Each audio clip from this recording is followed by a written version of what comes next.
Raqqa, the desperate fight for Islamic State group's capital. So-called Islamic State is defending its Syrian capital against a major offensive by the US-backed Syrian Democratic Forces, SDF, an alliance of Kurdish and Arab fighters. The BBC's Gabriel Gatehouse is one of the first reporters to reach the city. This has been a long and brutal road. Driving through the suburbs of Raqqa towards the center, we pass collapsed buildings, hit by American airstrikes, and pockmarked shop fronts, caught between the advance of the SDF and the retreating fighters who call themselves Islamic State, IS. As the SDF push forward, carts emerge, piled high with people and belongings, flying white flags. Some of these families sought refuge in Raqqa from other battles in Syria's long war, only to find themselves now back at the center of the fighting. Others are emerging from years inside a living nightmare. "They slaughtered us," says one man, a local house painter.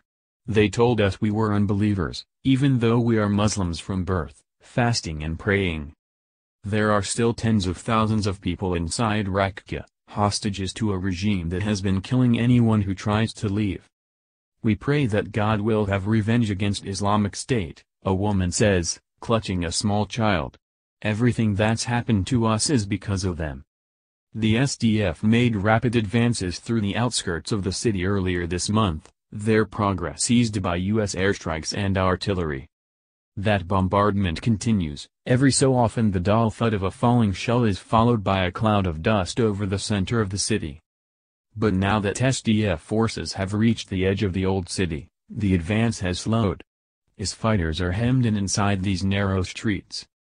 Bombed from the air and surrounded on three sides, they are fighting back, with all the means at their disposal. We drive closer towards the center.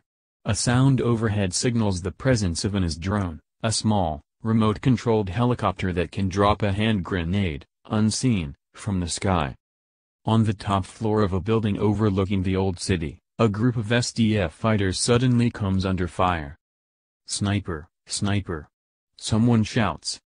A woman in camouflage fatigues lies face down on the ground and loads a heavy-caliber sniper rifle, loosing off rounds in the direction of the IS fire.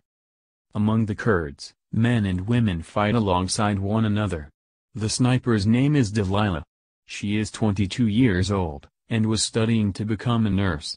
But it is here, on the front lines, that she seems to have found her true calling. "When I hit my target and I kill the enemy, I become very happy," she says, laughing in between bursts of heavy gunfire. "It boosts our morale and our power. We are protecting our friends and our people." Returning from the front, exhausted fighters describe intense, all-night battles, as so-called Islamic State uses its network of tunnels to stage sneak attacks behind the SDF lines. "They surrounded us. They were shooting from every side," says an Arab fighter who calls himself Mashuk. "They caught one of us, they took him hostage. But we managed to get him back."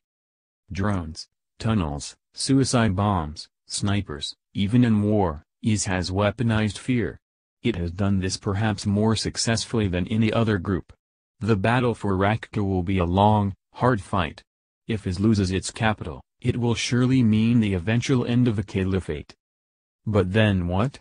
Will the IS ideology die along with it? Probably not. It certainly won't be the end of Syria's long war, or the violence it has spawned around the world.